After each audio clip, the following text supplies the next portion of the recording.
Hello and welcome to Buffy and the Art of Story Season 4. If you love Buffy the Vampire Slayer and you love creating stories or just taking them apart to see how they work, you're in the right place. Today on the podcast, we'll be talking about Where the Wild Things Are, Season 4, Episode 18, where a frat house once again becomes a dangerous place for everyone.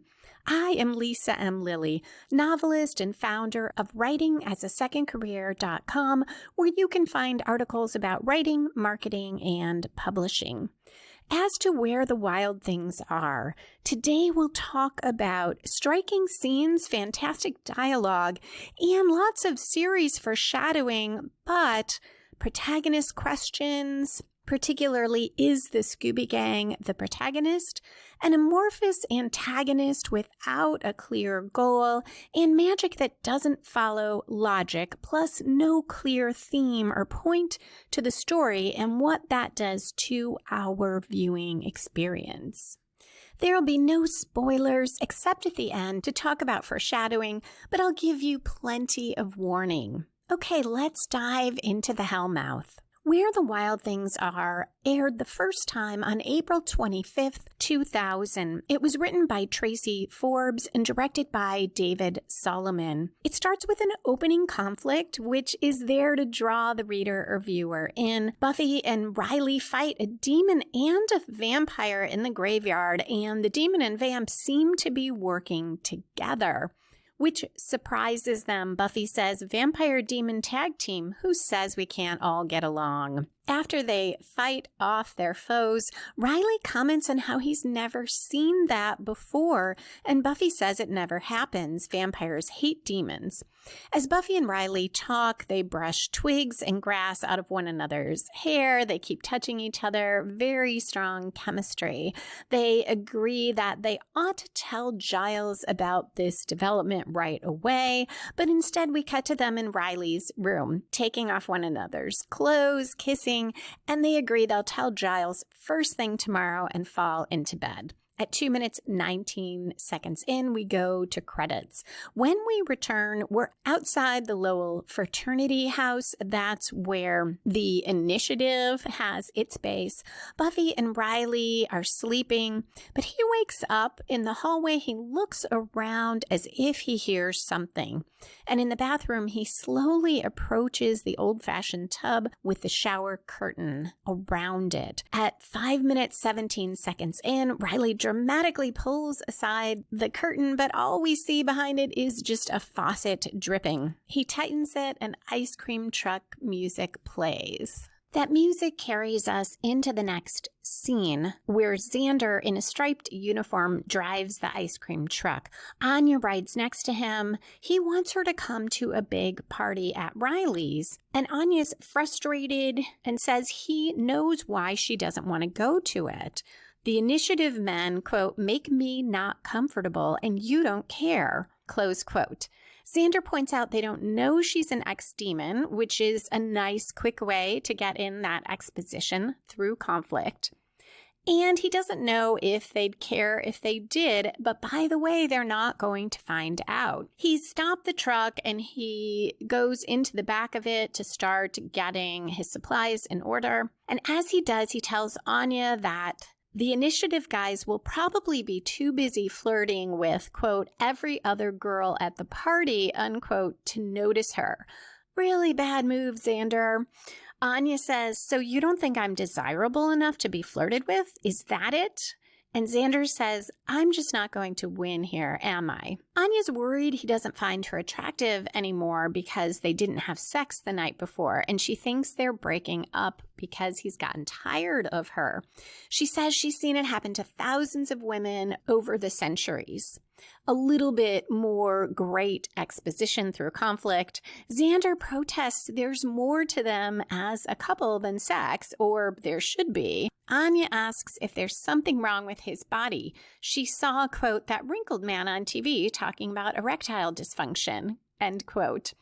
Xander insists that all systems are go and continues, "You want sex?" He starts unbuttoning his uniform shirt. "Let's have sex right here. Hot, sweaty, big sex."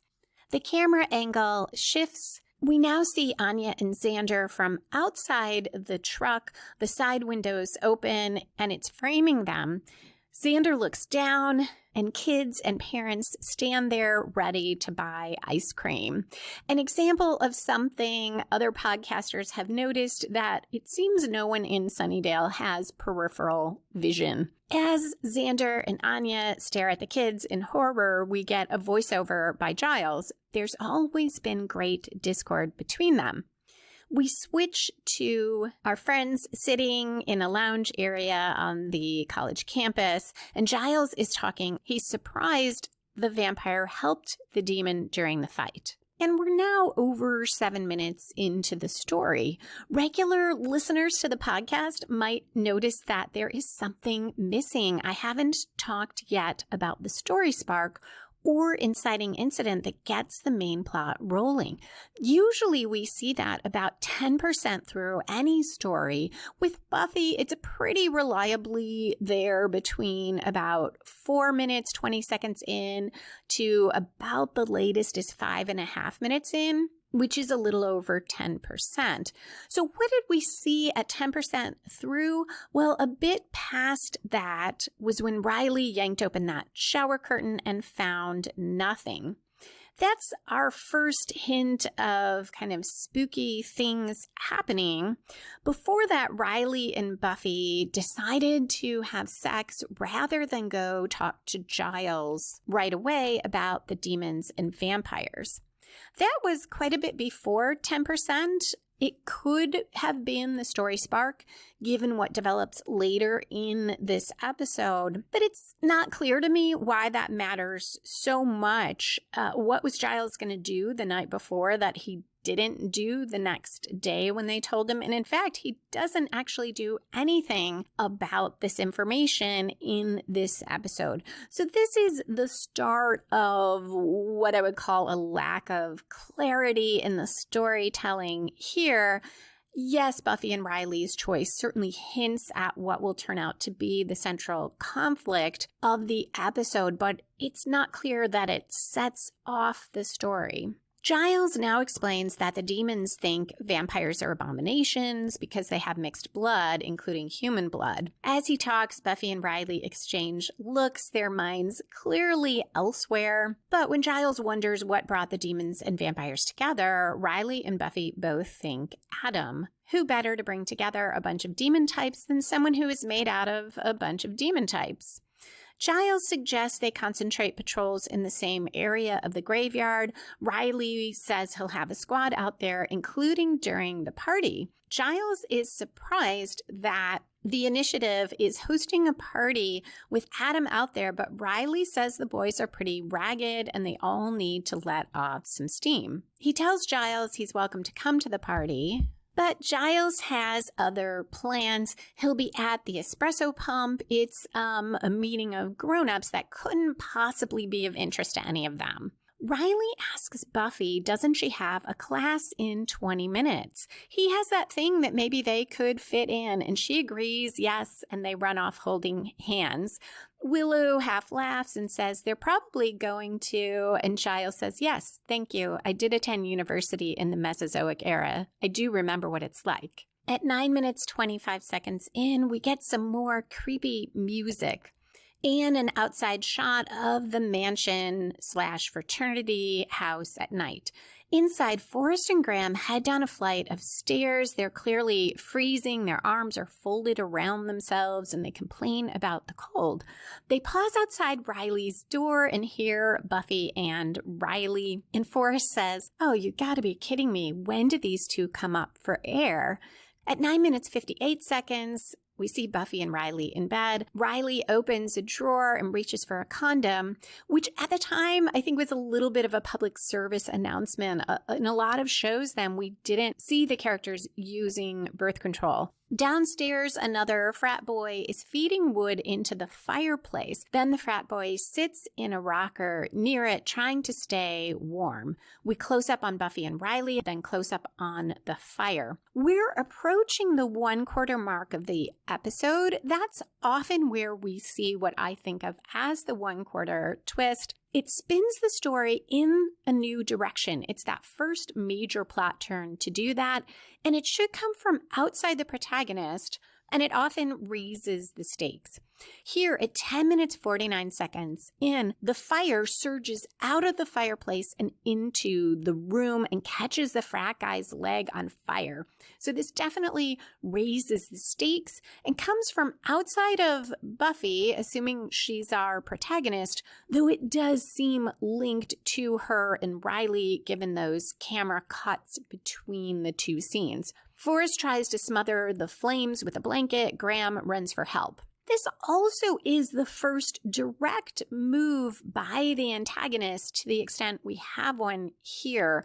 We're going to see these spirits or this energy, whatever it is, use different weapons or ways to achieve its ends, and here it's fire. Not clear, again, why particularly now does the fire surge? Yes, Riley and Buffy are having sex, but presumably that's continuing and the fire just does this one surge and then goes back to normal. At 11 minutes 13 seconds in, we reach one of my favorite aspects of this episode. Anya walks the streets of Sunnydale at night. Spike leaps out, fangs out. She screams and his arms drop to his sides and he says, "Oh, it's you." Anya responds, "Spike, what are you doing? You made me yell really high." He is very happy when he realizes he scared her and he tells her to give him money, but she says she's not paying him for scaring her.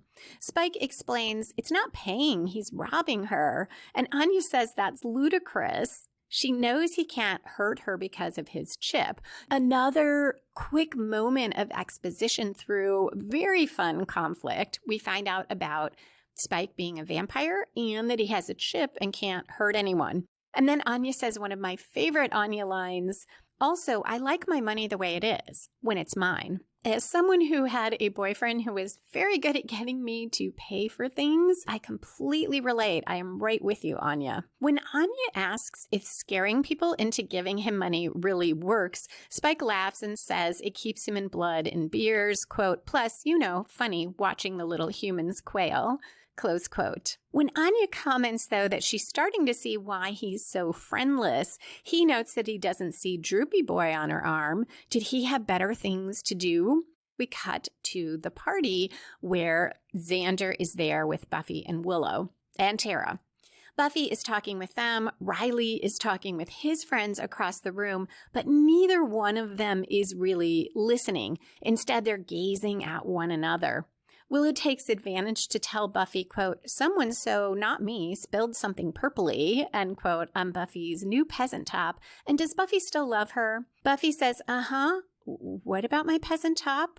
Willow responds, "Nothing." And Tara adds, "Xander was just talking about Anya." Xander says he's glad a certain ex-demon has no powers. We cut back to Anya and Spike. They're drinking at the Bronze, sitting next to each other on a couch, kind of slumping a bit, and Anya says she misses her powers. And she goes on, "A year and a half ago, I could have eviscerated him with my thoughts. Now I can barely hurt his feelings. Things used to be so much simpler." Spike waxes eloquent about how you take the killing for granted and then it's gone, and, quote, "You're like, I wish I'd appreciated it more," close quote. Which is so relatable. Obviously not the killing part, but that idea of something in your life you don't really appreciate until it is missing. Anya agrees with him and Spike goes on, "It's a terrible thing, love is. I've been there myself, ended badly." Anya responds, "Of course it did. It always does." And she goes on about how relationships start with love and sex, but then all that's left is vengeance. Spike leans close and tells her they should take the vengeance. She could really eviscerate Xander and he'll go and stake Drew. At first, Anya's intrigued, but she sighs and smiles and says she just can't, but he should go ahead and find Drew, and Spike says maybe later. We return to the party. The music has gotten much louder. The room is a lot more crowded. A frat boy pontificates to a young woman about the inherent sensuality of language. He compares the word car to the French word voiture and puts his hand on the wall near the fireplace. Then he moans in ecstasy. So this is our second clear moment of the antagonist doing something, but now this energy, which is still focused near the fireplace, is giving pleasure. Buffy and Riley are still shooting looks at one another from across the room. Xander wanders over to a girl whose name we find out is Julie, and she's looking at a display of trophies and plaques. And Xander says, Lowell House, 1962. She says yes in a teasing voice, and he tells her he's just impressing her with his knowledge of local history or his knowledge of reading. Julie says, and you didn't even have to sound anything out. Xander responds, you should see me add short columns of small numbers. She laughs and they talk, and when she asks who he's here with, he says, quote, right now I seem to be here with you, close quote. At 16 minutes, 53 seconds in, Buffy tells Riley she needs him to look at an essay. Riley hands his beer to Forrest, who rolls his eyes, and Buffy and Riley head upstairs. Graham laughs and says, and I'm the one who got a D in covert ops. The frat guy from before, near the fireplace, calls another one over, has him put his hand against the wall, and he too moans, saying, oh God, and what is that? And a small group of students, both male and female, start gathering around that spot on the wall. Tara and Willow sit on the stairs. They're talking about horses, which Tara loves and Willow is clearly afraid of. She confides she had a bad birthday party thing with a pony when she was 4. But she's willing to try with Tara, and she puts her hand on Tara's knee. But Tara jerks away and says, don't touch me. It's disgusting. Tara stands. Willow asks what's wrong. Tara's confused and she goes upstairs, and Willow looks crushed. At 18 minutes 30 seconds in, Spike and Anya enter the party, and Spike realizes he knows these guys. And Anya blithely responds that the initiative soldiers live here. It's where they put in his chip. Let's have fun, she says. And Spike is appalled and says, what are you doing? You brought me here? Xander joins them and says, Anya, what are you doing? You brought him here? And Spike says, that's what I said, only I hit the here part. Xander tells Anya they had a fight. It means they need to work things out, not, quote, rebound with the evil undead, end quote. Spike makes fun of Xander being possessive, and Xander starts calling Spike Hostile 17 really loud, but no one seems to care.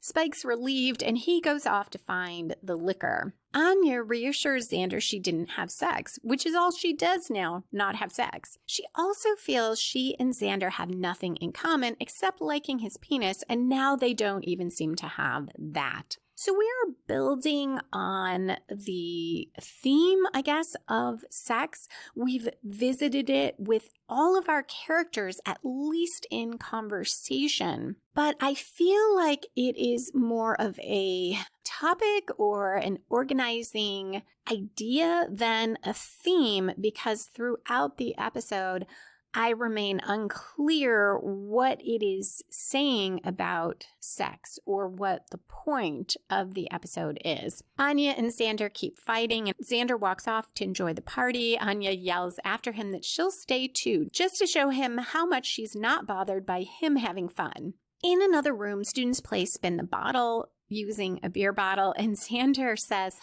sometimes I just don't get the sophisticated college lifestyle.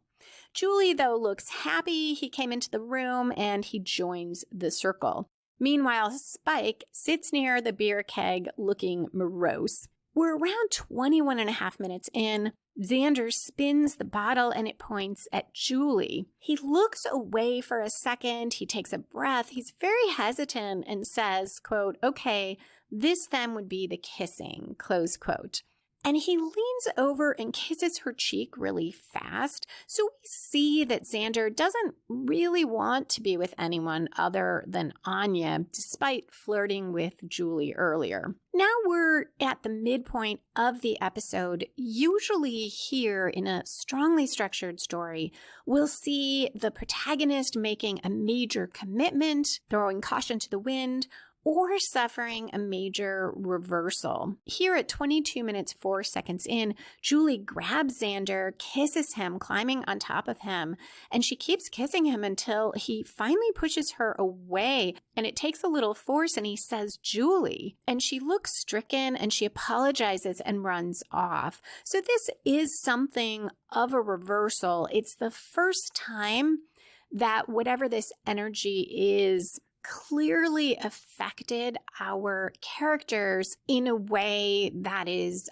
obviously influenced by something going on. We did see that with Tara and Willow, but from Willow's perspective, not clear that there was anything supernatural happening. Here, Xander recognizes something is not right.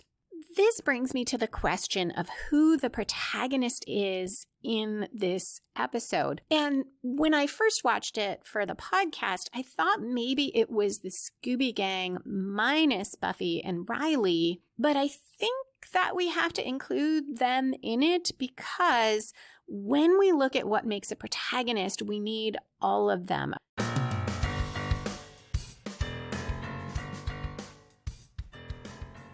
If you find the story structure I talk about in the podcast helpful and would like to apply it to your own fiction, you can download a free story structure template at writingasasecondcareer.com/story.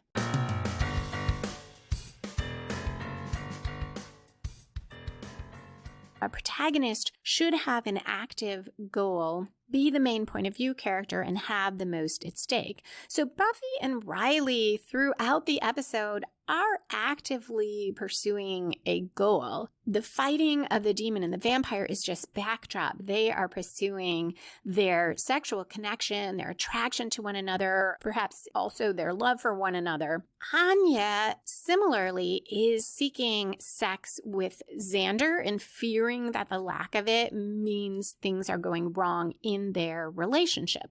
We also see Willow. We don't necessarily see her having a goal early in the episode to connect more with Tara, but there is that subtle moment between them when it seems to be building their connection and Tara backs away. And there is the overall goal of Riley and his initiative guys and Buffy and her friends to have fun at the party and let off steam. So in that sense, everyone has an active goal. The point of view shifts between our friends, including Buffy and Riley. They're probably the most peripheral in terms of point of view. We just get these short moments, which is why initially I thought perhaps they were not part of the group protagonist. But when we get to who has the most at stake, it's definitely Riley and Buffy because we find out that they could die, where the others, it seems, if they just stayed out of the house, would be safe. Xander goes after Julie, and he sees the other party goers enjoying that spot on the wall. So once again, there's a contrast because Julie, in a much more exaggerated way than Tara, clearly is feeling shame. This energy has caused her to feel shame, but that is not the case for the students at the wall. At 23 minutes in, Xander hears Julie's voice from inside a closet, and we get a quick view of her. She's crying and saying, I'm bad, and then she cuts off big chunks of her hair as she says it. So this seems like a stronger reversal, though not direct to our protagonist group, but Xander obviously cares about what's going on here, and he keeps knocking on the closet door. We then cut to Willow knocking on the bathroom door, another nice scene transition. Like Riley did before, she enters the bathroom, creepy music plays, but things seem to be okay until she opens that shower curtain around the tub. Inside, a boy is drowning. He's completely underwater, and his arms are crossed over his chest, and he's struggling. Willow reaches for this boy to try to help, and he disappears. Then she turns around, and he's standing there, but dead. Willow screams. And we cut to Riley and Buffy. It's 24 minutes, 30 seconds into the episode. They're breathing hard. Riley asks if that was Willow, and Buffy says she doesn't know, but it doesn't matter. Another reversal for our protagonist as a group, Buffy and Riley don't help Willow, and that's a reversal for them as well because so much of their identity is in protecting and helping others. So there does seem to be maybe a theme here of sex being more important to Buffy than her friends and her mission to protect people. I'm still not sure that comes together into a theme because at this point, we're definitely getting the feeling that Riley and Buffy don't exactly have a choice here. Yes, Buffy says she doesn't know, it doesn't matter, but it doesn't feel like Buffy is chock full of free will, as she will say at one point in the series. Downstairs, Xander asks the students playing Spin the Bottle if any of them are friends with Julie, that she needs help, and they ignore him. So again, the theme of sex being more important than friends. Willow runs downstairs. She finds Xander, tells him about the, quote, ghost boy drowning in a tub, close quote, and said she tried to save him, but, quote, being a ghost already, I was way too late, close quote. And these quotes remind me how much I enjoy the dialogue in this episode. There are some wonderful lines, and I tend to forget them when I'm recalling the episode because it's not one of my favorites. So I'm always delighted by how much there is in here that I really do like. Tara joins them. She tells Willow she is okay now, but she doesn't like it here. And they're all ready to go, but the beer bottle spins faster and shatters, sending shards of glass at everyone in the circle. So before this, energy or spirits used fire as a weapon. Then we saw water, although that was more of a vision than something used against our protagonists. And now it is using the glass bottle. Willow says they need Buffy, and our friends go up and pound on Riley's door, but they get no answer. Then thick vines, almost like thorns, sprout out from under the door. So we have a sort of nature theme here: vines, foliage, water, fire. The bottle spinning doesn't fit that, and neither does that spot on the wall, but I do think there's something here, especially given the title of the episode referring to wild things. At this point, it's not clear, are the vines there to protect Riley and Buffy, or is it malevolent to keep them in their own world so that they keep powering the house? Probably that, because those vines do have a bit of a scary feel. This seems to be some sort of a metaphor suggesting wilderness, nature, and a connection to sex, but I'm not sure we see any other real connection to the natural world in the story. Inside the bedroom, Riley and Buffy continue to make love, and now they don't seem to even hear their friends. The room is dark, the camera angle is from above, and all we see is the bed lit and Buffy and Riley. So it's as if just the bed exists in this void. And the camera keeps pulling back, so they become smaller and smaller and smaller, and we cut to a commercial. At 26 minutes, 23 seconds in, we return on that same shot. Riley asks Buffy if she wants to go back. I can't hear what it is she says, but it seems to be no. And we switch to the friends outside, still pounding on the door, calling to Riley and Buffy, and the vines grow. Overall, the scene feels very long to me. I think you could have done it in a few seconds, and it just keeps continuing. Tara walks to the railing and looks down on the main floor. The chandelier starts shaking, and the whole house shakes as if it's an earthquake. Lots of the guests run out. Spike is still sitting in his chair and watching and enjoying the show. So another nature reference, the earthquake, but now, totally not nature, straps suddenly appear and bind Spike to the chair. They snap around his chest, his hands, his feet. One covers his mouth. And this particular moment reminds me of the episode I Only Have Eyes for You in season 2. I was just editing that part for the Buffy and the Art of Story book covering the second half of season 2. And it reminded me there was a poltergeist there, which is something like what we've got going here. And the arm shot out of a locker and tried to strangle someone. I think maybe Xander. And it didn't ever seem to connect up to the ghost, James, who was in the school replaying his scene where he shot his teacher, Miss Newman. And those ghosts eventually inhabited Buffy and Angel.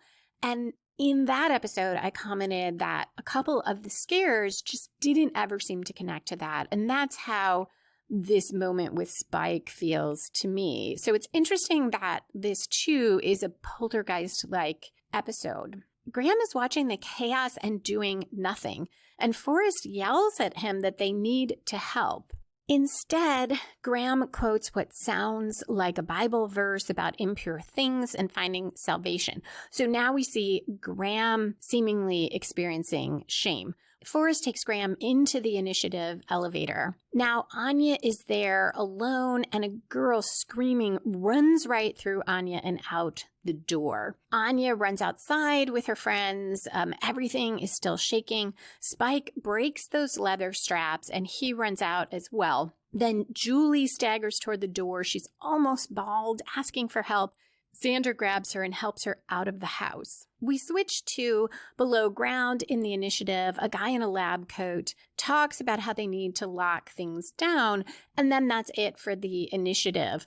I'm not sure if locking things down, I don't know if that does anything, because we'll see our friends can't get back in the house, but that seems to be because of these ghosts or poltergeists. The fact that we don't see the initiative guys again, it reminds me of in the old days, and maybe this is still true on soap operas. The one I watched was All My Children, and I didn't watch any others or pick up any others when that was canceled. But if they had enough of a character, they would just send the character, it was a joke, like up to the attic to get something, and they would just not come back. And then maybe 5 years later, they'd appear in the storyline again. So I feel like instead of the attic, we sent the initiative guys to the basement. At 29 minutes, 13 seconds in, our friends stand outside, but Willow says they need to go back in. And when Anya asks why, Xander says because Buffy and Riley are in there. Xander is going back in and he asks who's with him. And Spike says he is. And we get a lovely Spike speech. He says, I am. I know I'm not the first choice for heroics, and Buffy's tried to kill me more than once, and I don't fancy a single one of you at all, but actually, all that sounds pretty convincing. And he walks off. Xander vows not to come out of the house until he can bring Buffy with him, but almost as soon as he steps in, he is thrown back out by an invisible force. As he's lying on the ground, he says, or it could be Watcher time. Now we go to my favorite scene of the episode and perhaps of this season. At 30 minutes, 28 seconds in, Giles sits on a tall stool in the espresso pump playing acoustic guitar and singing, and he is really, really good, both at the guitar playing and the singing. He's singing Behind Blue Eyes by The Who. I wonder about the choice. Does Giles in this season feel like the bad man or the sad man? And does he have blue eyes? I should really look to see. Our friends stare at him, all but Xander, clearly impressed. Anya definitely a little bit smitten. And I think it's a good choice that her attraction, seeing Giles, is the most obvious because we've established that she's 1,000 years old. So it doesn't have that creep factor. Xander wants to go back to the haunted house, however, because he is more creeped out here. Giles looks distraught when he spots them, but he is so professional. He does not miss a note. He doesn't hesitate. Continues his song. Willow says now she remembers why she used to have such a crush on Giles. So we do have a sex theme continuing here in a more mild way. And I think there's a reason Willow uses the word crush. We're not getting the feeling that there was anything inappropriate. Later, Willow will say that it was kind of sexy. And I think it's interesting because other than in this episode, the only person who ever comments on Giles being attractive is Faith, back when she first met him in season 3. At 31 minutes, 49 seconds in, we cut to the fraternity house. We see the fireplace, the vines are everywhere upstairs, nearly covering the ceiling, and Riley's door. Inside, Buffy and Riley lie on their backs in bed, and Buffy is breathless. She says, you're too far away from me. And Riley says, I'm right here. Buffy responds, you have to keep touching me. She rolls over and kisses him again. So we're at about 3/4 through the episode. Usually here we'll see the last major plot turn, which spins the story in yet another new direction, and it should grow out of the midpoint. It's 32 minutes, 22 seconds in, and Giles sits with our friends at a library. Giles questions them about Buffy and Riley not responding to them calling out, and Anya thinks they might be dead. But Xander says, or they were too busy doing it to answer. When Giles says doing what, Xander responds, you know, for a god of acoustic rock, you're kind of naive. Giles rolls his eyes. He didn't think they could keep it up in the midst of everything else going on, and then he says something like, oh, for a different turn of phrase. Willow tells him, though, that people all over the party were acting weird sexually. Giles says this could be succubi or a satyr's prank or energy coming from the initiative lab below. Willow finds something in a book that the fraternity house from 1949 to 1960 was the Lowell home for children. It housed adolescents, runaways, juvenile delinquents, but there's nothing about any deaths. The director, Genevieve Holt, is still alive. In the next scene, Genevieve lets them into her home. She doesn't mind them calling so early. She was up for morning prayer. And she likes talking about her kids. She explains that she fed them, clothed them, educated them in the way of the Lord. When Giles asks about any odd disturbances like furniture moving or someone appearing and disappearing, she tells him that sounds like crazy talk. She goes on that she treated the kids as her own, hugs and praise when they were good, and punished them when they were dirty. Giles thinks she means literal dirt, but Anya says, you didn't mean muddy dirty. And Genevieve tells them that the kids didn't think she knew, but she did. Without her, they would have been shut out of the kingdom, lost to lust. The girls preened like Jezebel, doting over their hair, and Xander says, so you'd hack it off. And Genevieve says, yes, she removed the temptation.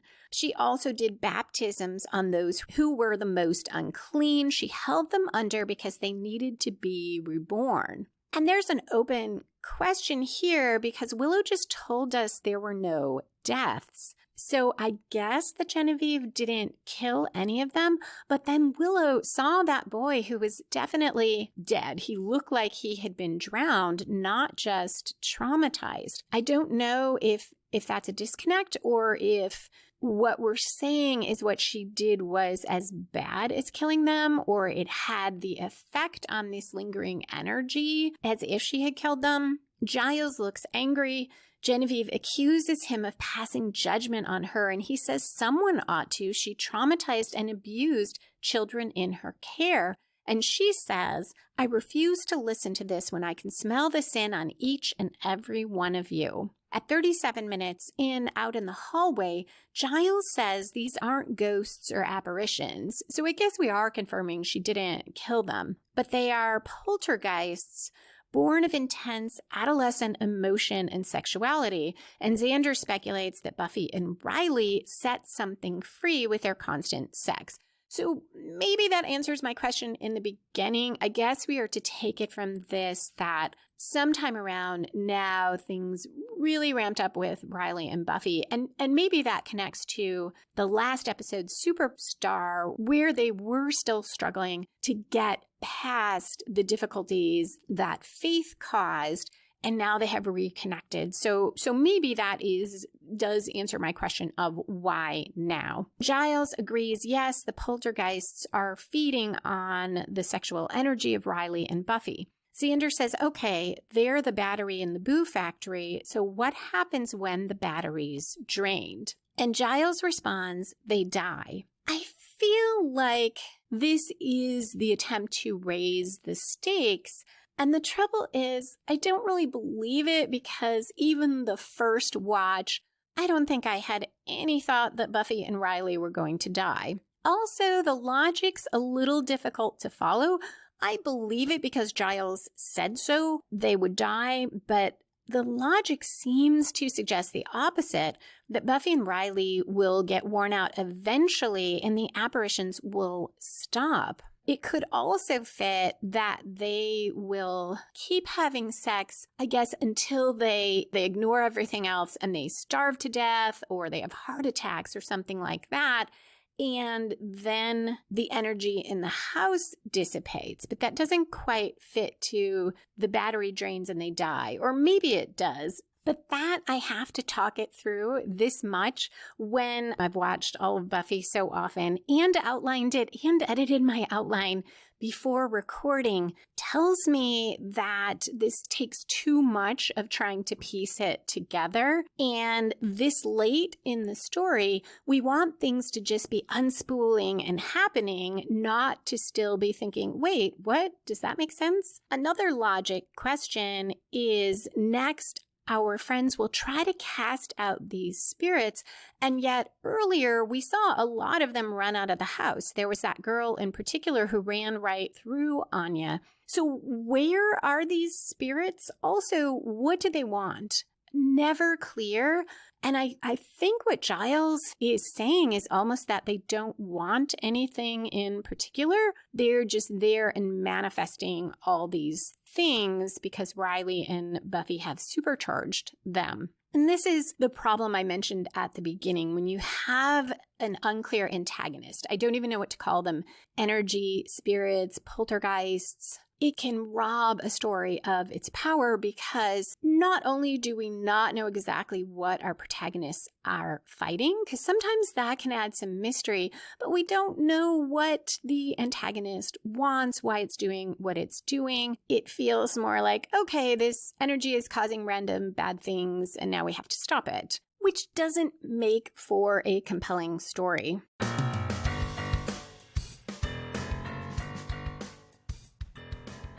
Today's episode of the podcast Buffy and the Art of Story is sponsored by my nonfiction book, Happiness, Anxiety, and Writing, Using Your Creativity to Live a Calmer, Happier Life. I wrote this book because I found for myself and many other creative people I knew that the same vivid imagination that helps us come up with compelling plot turns or character backstories or just tell great stories in whatever form we do can also lead to anxiety. Because most of storytelling comes down to asking, what if? And often coming up with the worst possible answer. What if this woman who loves someone so much finds that person dead the night before they're about to move in together? That was the premise of my first detective mystery, The Worried Man. And in real life, those kinds of questions can lead to spinning through endless negative outcomes and thinking about the worst thing that could happen and whether you'll be able to deal with it, which for me usually happens when I wake up in the middle of the night. So Happiness, Anxiety, and Writing shares ways to instead use imagination and writing skills to create more calm and happiness. From the book, you'll learn techniques to derail anxious, repetitive thoughts like the ones I just mentioned, ways to talk to yourself and other people, deliberately choosing your words to promote more calm rather than reinforcing your worries, specific targeted exercises to direct your creativity and imagination in positive ways, and how to rewrite the best parts of your life and relive them to feel overall happier and calmer. You can get it in workbook form if you would like to write answers to questions or write out the exercises that are suggested, or you can buy it in ebook form. So that's Happiness, Anxiety, and Writing, Using Your Creativity to Live a Calmer, Happier Life by L.M. Lilly. Link in the show notes, or you can go to writingasasecondcareer.com/happiness.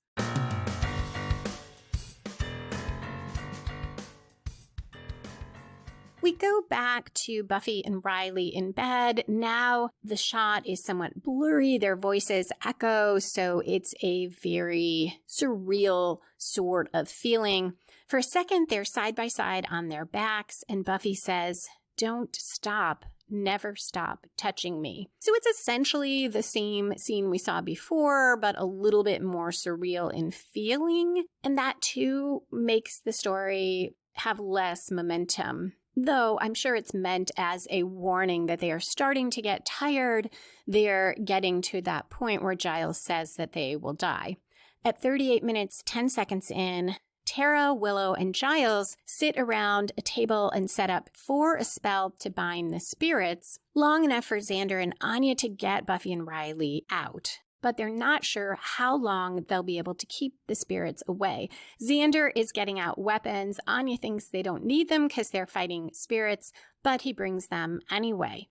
And now we are reaching our climax, where the opposing forces have their final clash and resolve the confrontation. At 38 minutes, 37 seconds in, Xander and Anya wait outside the house. They can't get in. So this is where I mentioned the spirits seem to have the power to lock people out of the house, which raises the question why the vines couldn't they just lock people out of Riley's bedroom? Now, for storytelling reasons, we want the vines because they're more visual, it's more dramatic, but then why not have the vines around the whole house? Tara says the spell. She asks the spirits to come forth, be guided by the light, and spooky-looking children appear in a circle around our friends. The door opens for Xander and Anya. Inside, the vines are all over. So maybe the answer is the vines are partly generated by or generated more directly by Buffy and Riley. So that's why they are inside the house and not outside. Xander and Anya hack at the vines with those weapons Xander insisted on bringing. Tara, Willow, and Giles ask the spirits to transform their pain, release their pasts, and Willow says, "Get over it." At 40 minutes, 39 seconds in, Xander grasps the doorknob of Riley's door, but a huge wind blows him back. Wind also blows in the room with the spell. All the children look up, and Tara yells, "Find here the serenity you seek." The wind knocks the table over, though, and the children disappear, and the room becomes very bright. So we have another element of nature. We saw earth, fire, and water, and now wind. Tara says they lost the children, and Willow says Xander. And we cut back to Xander. The wind pitches him away from the door, and then an invisible force drags him into the bathroom, and the door slams. Anya is thrown over the railing down to the first floor. She lands partly on a couch. And Xander is drowning in the bathtub. The children look down at him. Anya staggers upstairs. A giant vine bursts out of a railing and goes right through her palm, which really grosses me out. She yanks it out. Somehow she gets into the bathroom and gets Xander out of the bathtub. They stagger into the hallway together. The foliage and the vines are thicker. The vines are lashing out at them. One of them cuts Xander's face. At 42 minutes, 41 seconds in, Anya and Xander get to the door and together shove it open. And the door just opens. Not clear why that is. It doesn't seem to be because of the spell, because Tara said they lost the children and some pretty bad things happened after that, including that vine going right through Anya's palm and Xander drowning. Is it because it's Anya and Xander together? Do we need the two of them? Is there significance in that Anya and Xander are fighting about not having sex? Maybe. I suspect I'm reading into that more than the writers did. Is it because they tried the doorknob and before everyone just knocked? But we did see Xander try the doorknob. So it is unclear how our protagonist prevailed. Also unclear what exactly the antagonists wanted, other than, I suppose, to continue to exist. So they wanted Buffy and Riley to continue having sex behind that door. For whatever reason, though, this has stopped. And Buffy and Riley, with sheets partially covering them, look shocked and they look perfectly normal, don't seem to have a memory of what's been happening. And Buffy says, "Xander, don't you knock?" And the vines also, when that door opens, the vines are just all gone. But Xander and Anya are still pretty cut up and bruised and exhausted, and they just turn and walk away. We're now at the falling action where we tie up loose ends and resolve subplots. There aren't a lot of subplots to resolve here, a little bit of loose ends and a little bit of humor. At 42 minutes, 53 seconds in the school cafeteria the next day, Riley and Buffy talk about how they can't believe it happened. It's so creepy. Buffy says she had no idea and goes on, "He was really singing?" And Xander says, "I'd say it was more like crooning. If we grow old together, remind me to skip the midlife crisis." And I am offended on Giles' behalf. Clearly, he has played music all his life. And Willow says it was kind of sexy, and Xander begs her to stop saying that. Riley tells them they're just lucky no one got injured, referring back to the events at the house, and also ignoring Xander's and Anya's injuries. And Riley says, "No thanks to us." Buffy says if they hadn't gotten so wrapped up in each other, none of this would have happened. Anya responds, "True, feel shame." But Willow says it wasn't their fault. They were under the influence of powerful magic.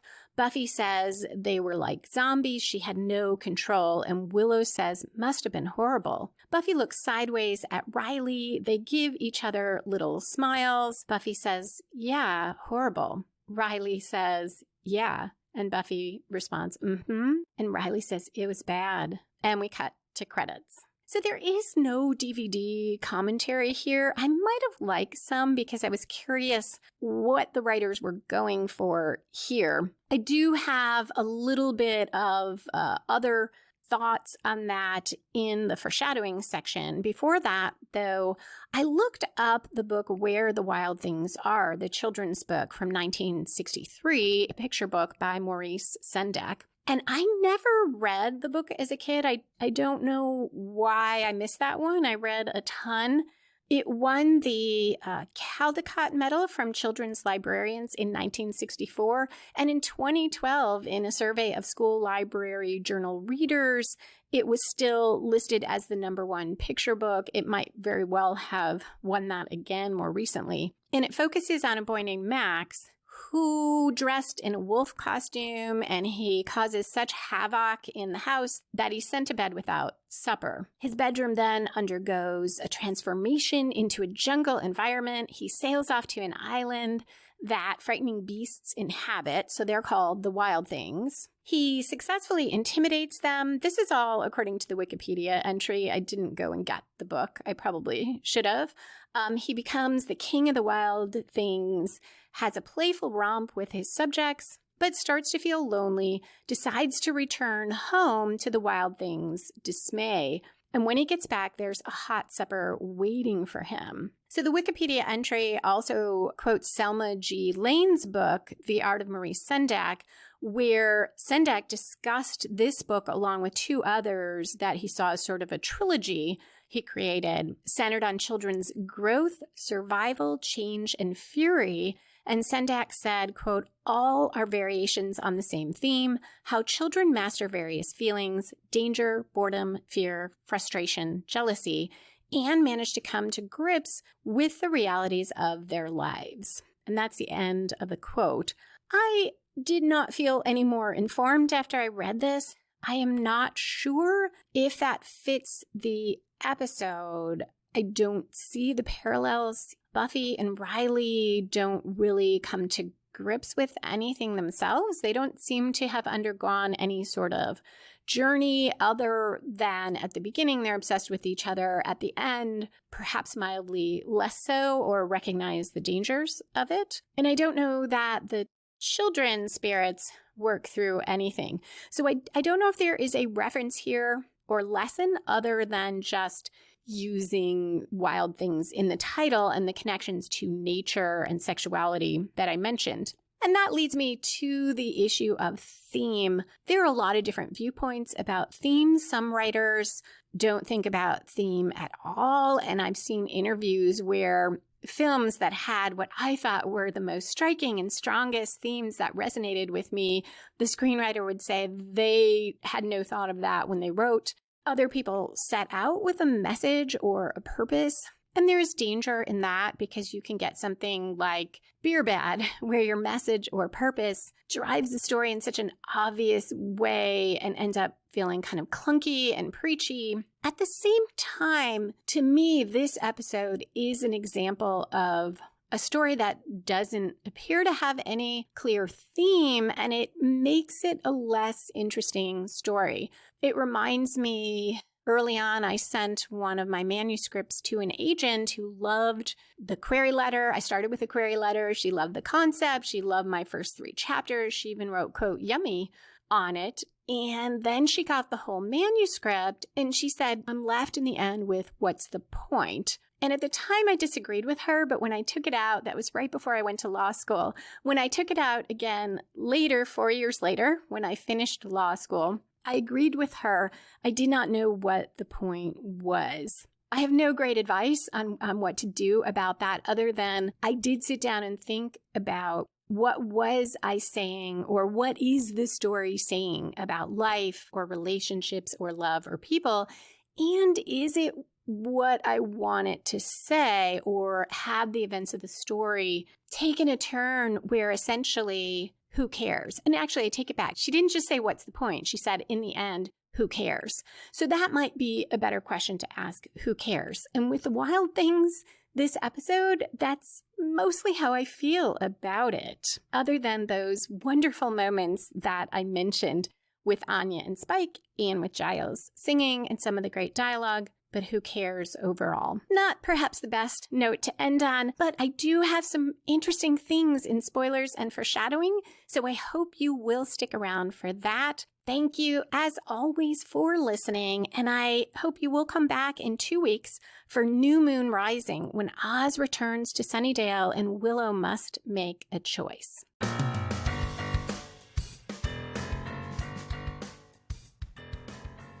And we are back for foreshadowing and spoilers. Regarding my what's the point question, perhaps there is a point here when we look at the episode in the context of the entire season, because there is a season 4 theme. At the end, Buffy will admit that she was so wrapped up in Riley that she neglected her friends. And this is part of the lack of connection between them that Adam and Spike exploit. And our friends need to reunite to prevail. I have a little more on that in a Patreon bonus I am putting together on the hero's journey compared to Buffy's journey and how important her connections with other people are to her and to her mission. And we definitely see that in season 4. Another foreshadowing for the end of the season is when Buffy says, who better to bring together a bunch of demon types than someone who's made out of a bunch of demon types? And we'll find out how much that really, really fits. Adam is bringing vampires and demons together, and it is to literally bring them together and create beings like himself. Anya's comment about how a year and a half ago she could have eviscerated Xander with her thoughts. Really interesting, given that we'll find out in season 6 that actually, even if she is a vengeance demon, Anya could not eviscerate Xander with her thoughts, though she will try to do that. She'll find out that she cannot take vengeance on behalf of herself. And this fits the lore, or backstory the show gives us later, because we'll find out she becomes a vengeance demon after taking vengeance on a lover who wronged her. And that is what prompts Hoffren to offer her the vengeance demon gig. But she didn't take vengeance once she was a demon on her own behalf. That moment with Giles singing, we'll see Giles sing again in Restless.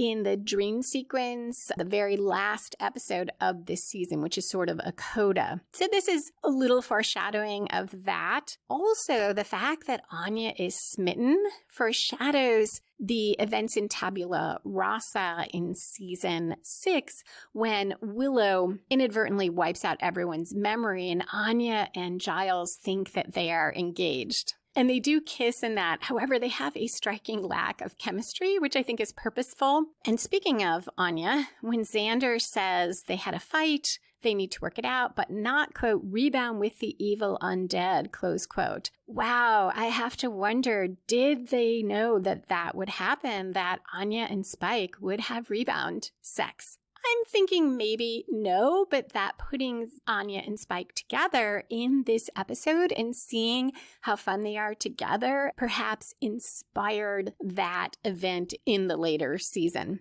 And finally, I did not find the Buffy and Riley scenes all that engaging, but there is an interesting discussion in the book Buffy the Vampire Slayer and Philosophy, edited by James B. South, in an essay called Buffy in the Buff by Melissa M. Milovic and Sharon M. Kay on pages 175 to 176. As Buffy and Riley grow closer physically, they also become emotionally distant and detached. This is symbolized in Where the Wild Things Are, when poltergeists temporarily magnify the psychic distance between Buffy and Riley. Despite being wrapped in Riley's embrace, Buffy feels completely disconnected, telling Riley, quote, "You're too far away from me. You have to keep touching me," unquote. In Buffy vs. Dracula, we learn the reason for the distance between the two. Being a Slayer, Buffy is deeply connected to the supernatural world. This fills her with needs and desires that Riley will never understand. As one BTVS scholar observes, it is obvious, quote, that she is not fully satisfied by Riley. While he lies in bed sleeping, likely in postcoital bliss, she sneaks out to patrol. Only after hunting and slaying a vamp can she snuggle in Riley's arms and fall asleep, end quote. From Anne Millard Doherty, Just a Girl, Buffy as Icon, in Reading the Vampire Slayer, an unofficial critical companion to Buffy and Angel, edited by Roz Kavney. Continuing on from Buffy in the Buff, Buffy's faraway gaze is not lost on Riley. Although Riley loves Buffy, he feels emotionally isolated from her and concludes, quote, "She doesn't love me," close quote. The problem is that Buffy deliberately chooses Riley with a particular goal in mind, to have a normal boyfriend. He is a utility friend for her. Utility friendships are not ideally suited for erotic love because of the strict rationality on which they are built. This becomes clear when the problem with Riley is echoed in a series of episodes concerning robots. And much as I love the Buffy bot, I will wait to talk about those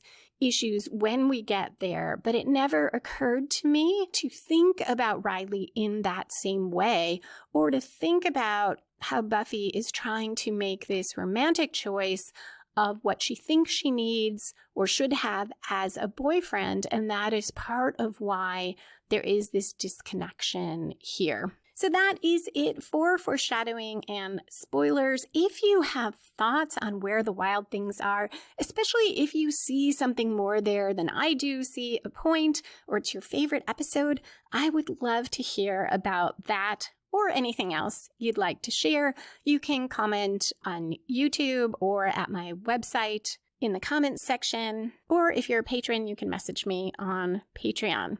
As always, thank you so much for listening and for your support. I hope you will return for the next episode in 2 weeks, New Moon Rising. Remember, you can find the show notes and back episodes of Buffy and the Art of Story at lisalilly.com/Buffy Story. You can find the book editions of Buffy and the Art of Story at lisalilly.com/Buffy Books.